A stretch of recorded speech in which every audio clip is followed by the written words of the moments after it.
All right, so what I got here is I've got this live edge catalpa bowl.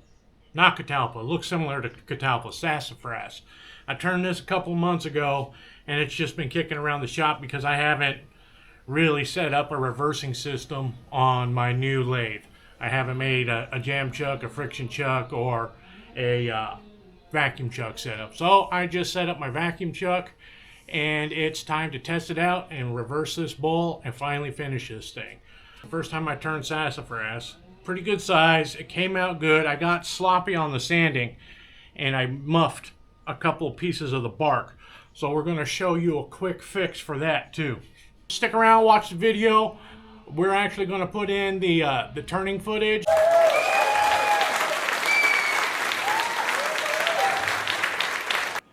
All right, sassafras. I've never worked with it before.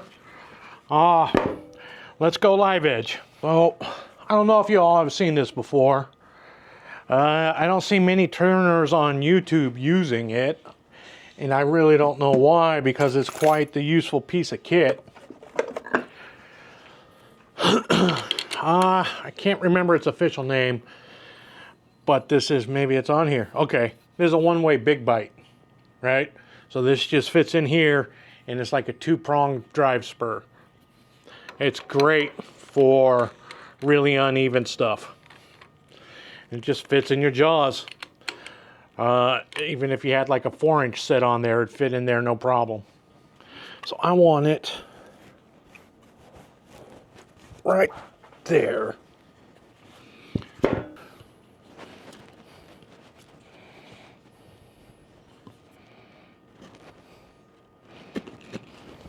It's always good to have a skew handy.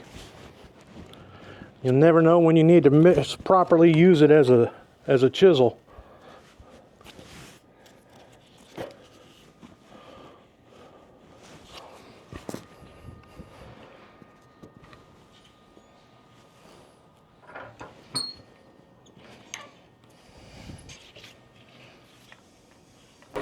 Hey, what's up friends? Ray with Docket Timworks. How y'all doing? Alright friends, so I know these videos can be a little bit long sometimes, so I'm going to try adding in chapters so that you can skip around and just find the information that you need. Because I want these to be accessible and the best possible product for you guys to spend your time with, because I know time is valuable. So I mean, if you want to just skip around to the parts that you need, I take no offense at it at all. So we'll see how that works. Okay, so you saw me there a second ago. Start from the top, and that's not usual for bowl turning. In fact, you're actually going against unsupported grain, but this is a live edge orientation bowl, and I wanted to get the top rounded off, but I didn't want to lift and peel off the bark. So that's why I started from the rim towards the foot, like I said, which is the opposite of what you're supposed to do in bowl orientation because of the supported grain structures. But it's just to get the piece in round, and I'll return to that later on. But it's an exception that you make when you're turning live edge pieces, because you don't want to peel the bark off. You want to come in towards the bark. So that's a couple of tricks that you can do for live edge. One is the top third of the bowl, you come in reverse just like I am now. And then another thing is, once you get your overall shape done, you can add some thin CA and just flood the bark and the cabdium layer to help try and reinforce and get the bark to stick. I'll tell you what friends, this sassafras is some pretty cool wood, man. It literally makes your shop smell like root beer. It's a really fragrant wood. It's also very soft. I put it down around like box elder. I've never really turned poplar or some of the other softer hardwoods, but it's definitely soft. It cuts really easy. It has terrible tear out though. It reminds me a lot the way that the grain looks and feels, and the way it has really bad tear out of like catalpa. Okay, so here I've got the basic shape done, so now I'm reinforcing the bark, like I said, with thin CA.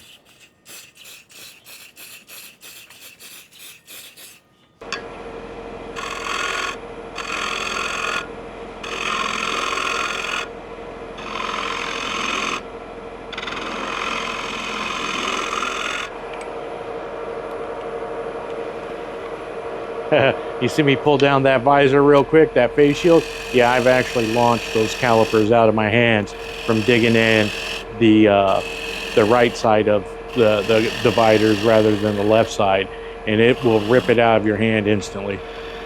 And I recall that, and I made sure my face shield was down.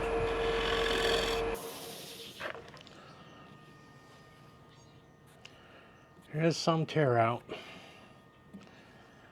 Okay, we gotta fix that little bit of tear out right here. Really soft wood, really soft. So these are just shear scraping cuts. They're really fine, really delicate. The handle is dropped down low, down by my hip, and the flute is closed over almost to the point where the top wing is almost, it's like a 1/16 of an inch off the surface. And that gives you a really fine, delicate cut, as you can tell by the soft, wispy ribbons. Now you see, for the most part, I pull up, but when I'm up by the bark layer, I actually push forward, and like I said, that's to avoid peeling the bark from the bottom upwards. Donk.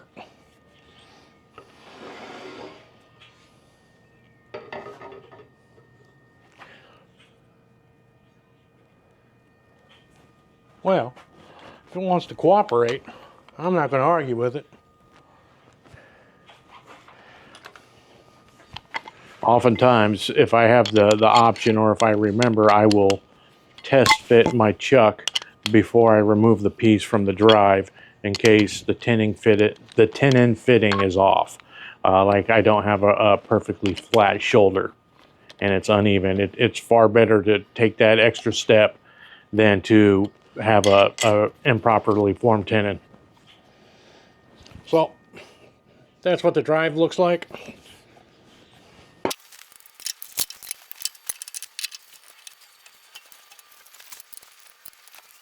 Now we got more of the final look and feel. Okay, and I know time is a commitment and time is precious. It takes a lot to sit down and watch a 30-minute, 45-minute, 60-minute video. So I'm trying to consolidate most of the turning and edit it so that it's cost effective time-wise, so that you get the whole experience of the bowl without a lot of the redundancy of doing same movement over and over and making the video just stretch out to over an hour long, because there's a lot of information in this bowl to be had with the the actual turning of the bowl, then fixing the bark, and then vacuum chucking and reversing the tenon. It's quite in depth. So that was me doing a wrapping style depth gauge of just using my spindle gouge. I've used a 1/2-inch spindle gouge before and it doesn't work too good. It gets hot. The 3/8 gouge works really good. It cuts in effectively and quickly, and you can get a good depth reading to the bottom of the bowl with it. Alright friends, so let me know and give me some feedback in the comment section whether you like this format better, where it's highly condensed, but you're still getting all the information. I'm trying to improve the channel, improve the flow of the videos, and give you guys the best bang for your buck without taking away too much and it being totally retention edited with only like 5-second clips here and there. So yeah, let me know how you like it and if it's a good improvement or not. Like I said, I'm continually trying to improve the videos for you guys.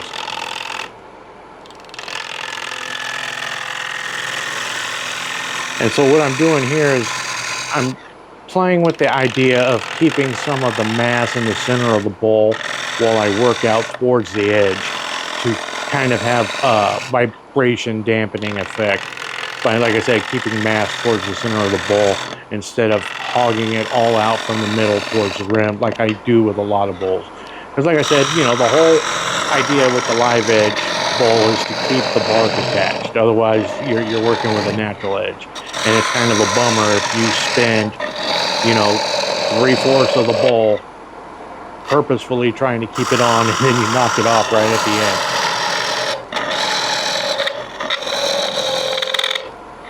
Quite the overhang. This isn't the tool rest for this. Okay, so what I'm getting at is that's a robust shear scraping tool rest, and it brings the top of the tool rest back to your side of the center post, whereas like this Rikon tool rest pushes the top of the bar out more towards the bowl.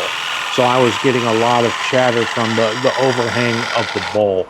I believe this bowl at the tallest horn is almost 6 inches tall, and then you're, you know, an inch off the tool rest. So, or I mean, the tool rest is an inch off the furthest point forward. So that's a lot of overhang for a tool to compensate, and it's moving fast. So right here, I'm really trying to focus on getting the rim thickness established at the furthest point outwards, and so that I can start moving inwards again. Because the thinner the rim gets without mass down the sides of the walls, the more chatter you're going to get, and you'll get unevenness and tool marks in the rim from the tool just bouncing off and in and off and in, just like a chatter tool would. And once you get those chatter marks into that rim, it's a miserable prospect to get them out. Ask me how I know. I've done it quite a few times early on. Okay, so a cool trick with live edge to see if you're having consistent wall thickness is if the high edge, or horns as I like to call them, the higher edge is the same thickness as the lower valleys, then you have consistent wall thickness. It's really easy to see if your wall thickness is uneven on live edge because of the different elevations of the wall. You don't get that when your rim is just one elevation across the entirety of the rim. So it's a real cool, easy way to check if you know whether your thickness is uniform or not, going down from the rim towards the foot of the bowl.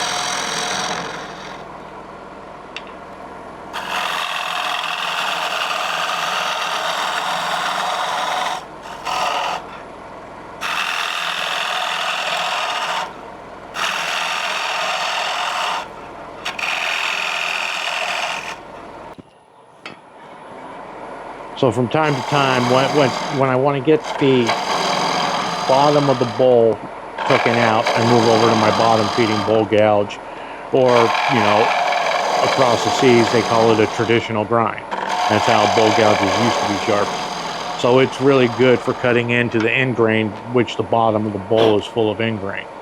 I don't know. Some people don't like the 40-40 grind because you need 2 gouges with it.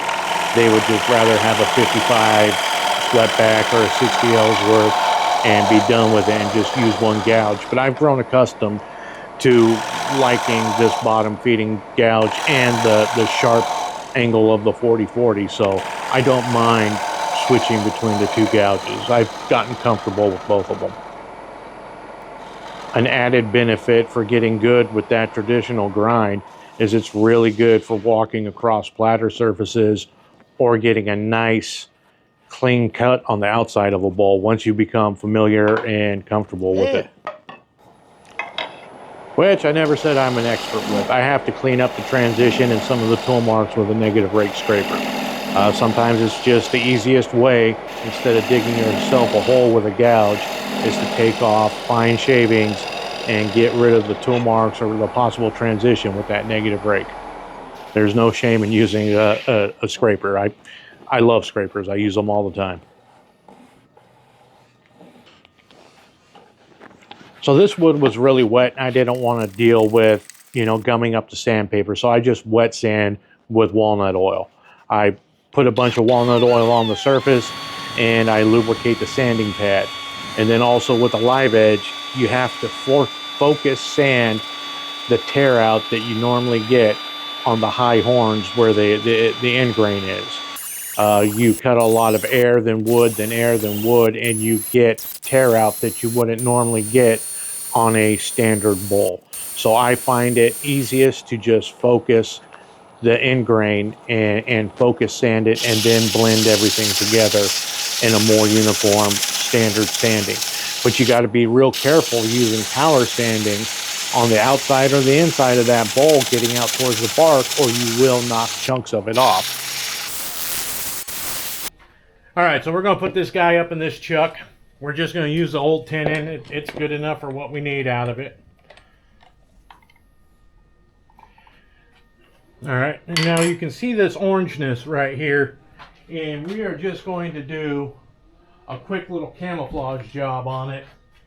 And then once it's oiled over too, that'll help it out. All you do is get a little propane torch, try and turn it down. You don't want to light this thing on fire. And just come back kind of far away and lightly toast that edge. And it'll, as you can see, it kind of blends that in. It doesn't look as bad. Oop. It goes fast. So it's not as glaring as it would be if it was just left orange.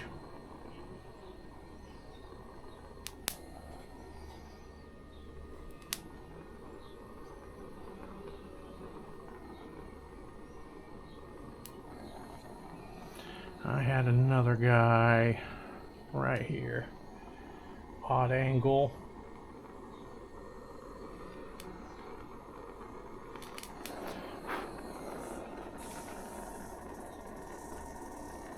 No, this guy right here.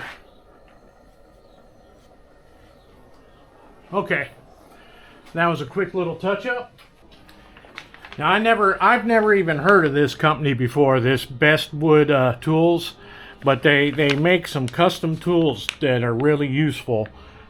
A machine shop basically, or they go ship out to a machine shop. I'm not sure exactly, but they're American made, and I've got this one-way lathe, and it's got the M33 spindle, and then it's got the Morse Taper 3 tailstock.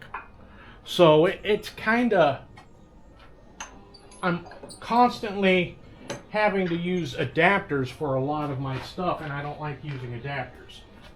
So this guy is a Morse 33 spindle threads, and then a Morse 3 taper. So it really lets me use my reversing chuck without problems, without any adapters. Before, I was having to use my old one that was 1.25 inches, so I would have to put an adapter on there, and then I would have to put an adapter on for the Morse taper. So now we're all squared away.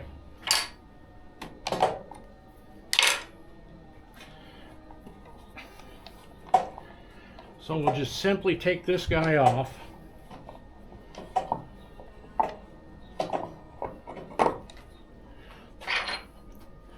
See? And now it just threads in like this.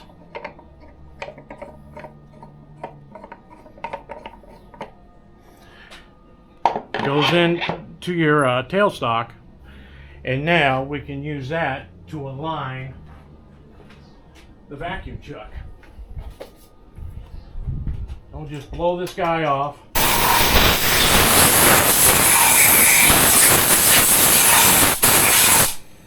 I believe this is a 5-inch one-way, and then I've got the rubber chucky attachment on it.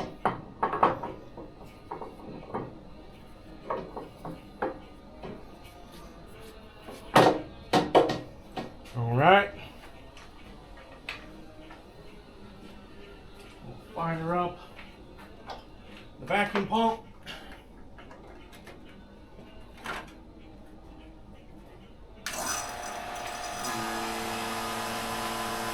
And let's see how this holds.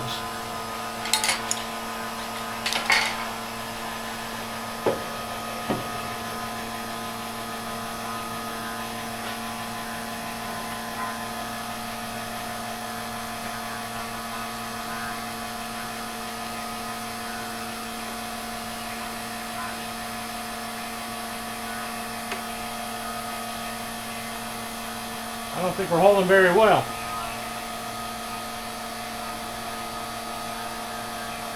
I wonder if it has to do with the wood itself. It's not very much vacuum at all.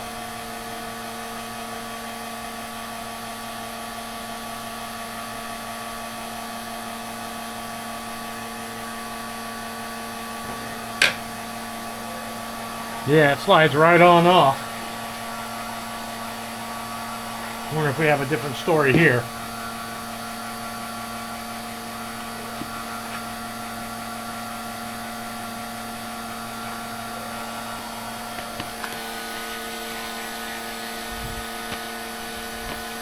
Okay, now that's pulling at -10.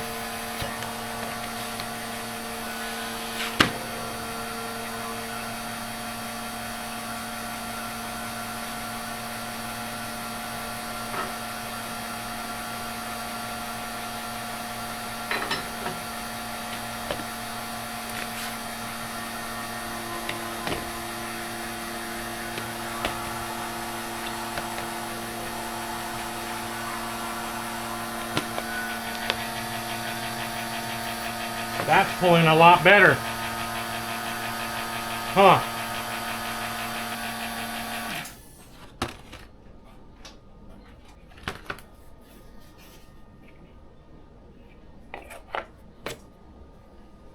So that's almost seeming like maybe I have to put epoxy or something in there. So now I'm curious.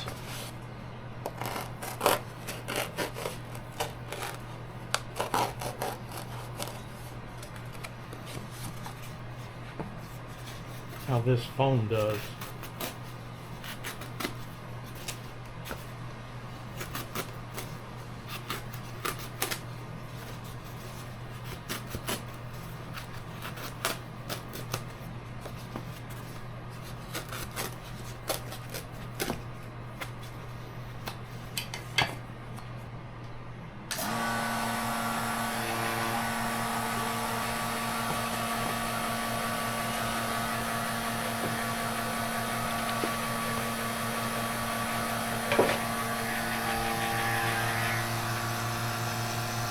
Wow. Yeah, that's definitely interesting. Because now that's at like almost negative 25 vacuum.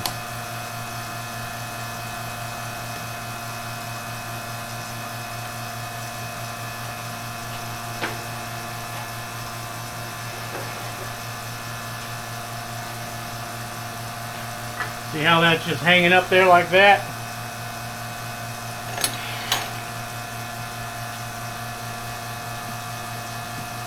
Pretty well aligned. It looks pretty good. Well, we're going to roll with it then. If it wants to work.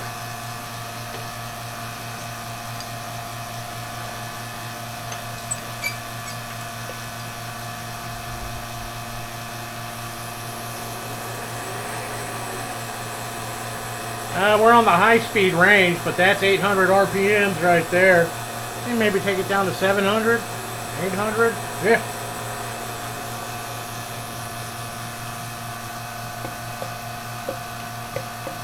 Everything still feels good.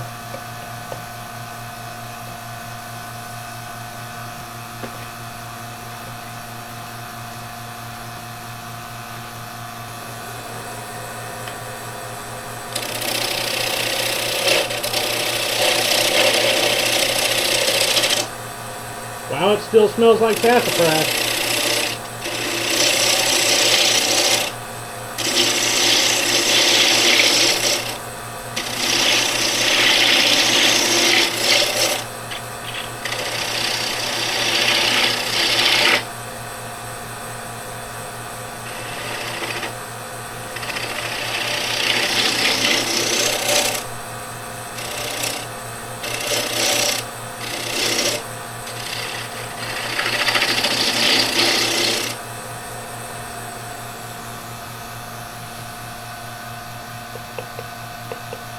Plenty of thickness in there.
Okay, so we have a little bit of a ridge right in here. Two things you have to constantly check and make sure you get right on the bottom of the bowl.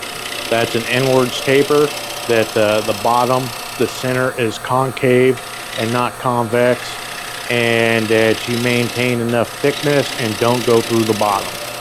Critical for getting the bottom of a bowl right.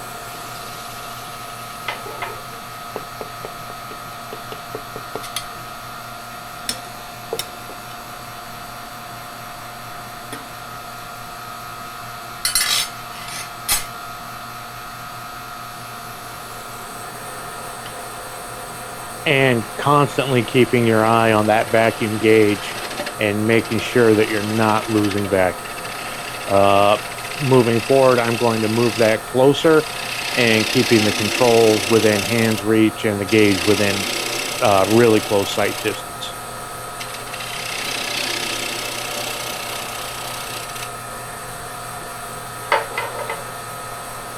It instantly brings the sassafras smell right back to you. Oops.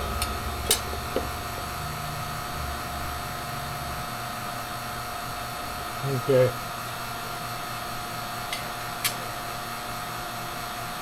So what do we want to do with that? That's the question.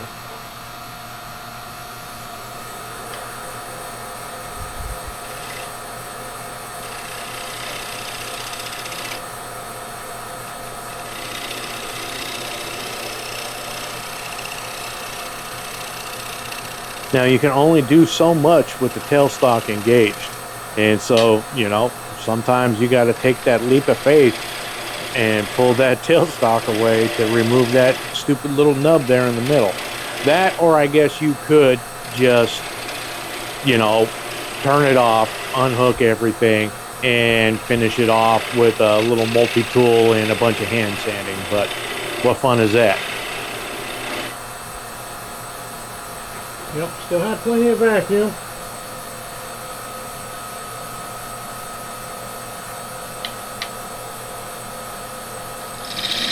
Now this is just the same as using cold jaws, long works, anything else.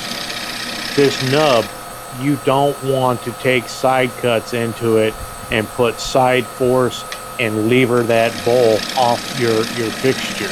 So I'm cutting in towards the tailstock or in towards the headstock, keeping all the pressure moving further into the vacuum chuck and not levering lateral movement and unchucking the bowl. Only when I get down to the smallest of cuts do I introduce lateral movement.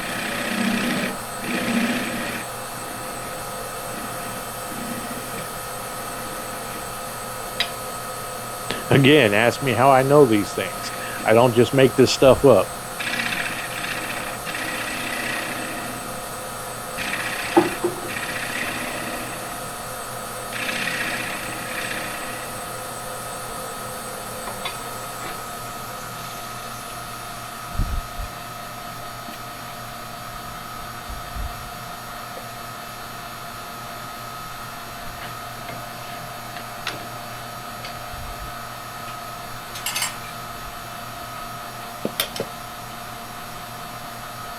And again, double checking, triple checking the thickness and the concave or the inward slope of this.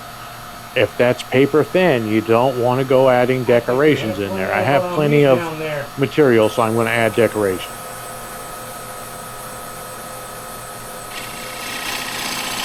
Okay, now I'm using a skew as a negative rake scraper. I'm just putting a couple of little V grooves in there, and I'm not slicing and I'm not peeling. I'm negative rake scraping.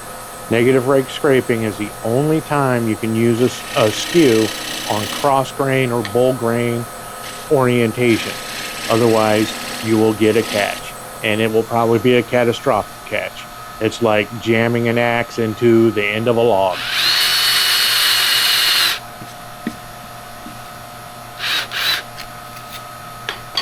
Don't forget to sand your little grooves and your decorations that you put in there.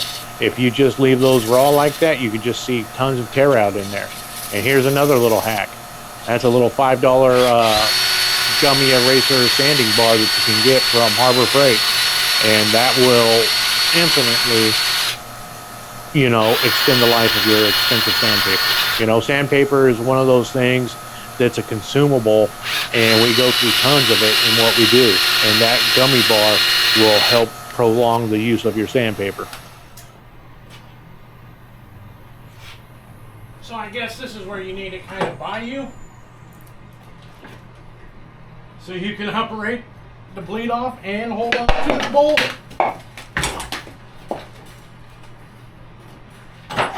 There went the bark. Oh, man. Yep. So we definitely need to work on that. Bummer. That's disappointing. That's frustrating in myself. Floor planning.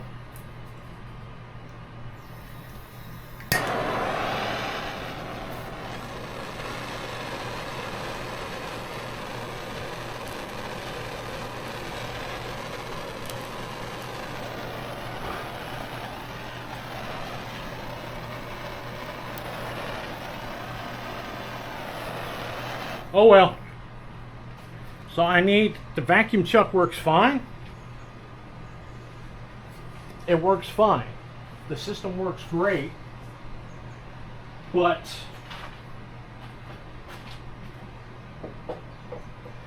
that rubber chucky was not making a great seal, which is kind of a bummer because I spent $50 on the set of 3 of them. But this stuff works great. So glue it on there and just kind of trim it up with a bolt gouge or a parting tool, I think is what my plan is going to be. I doubt I'll be able to find in my train wreck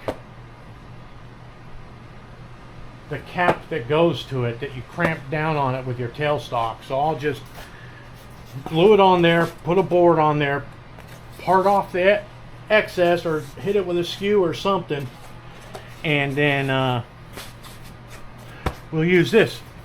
I think that's what One-Way recommended.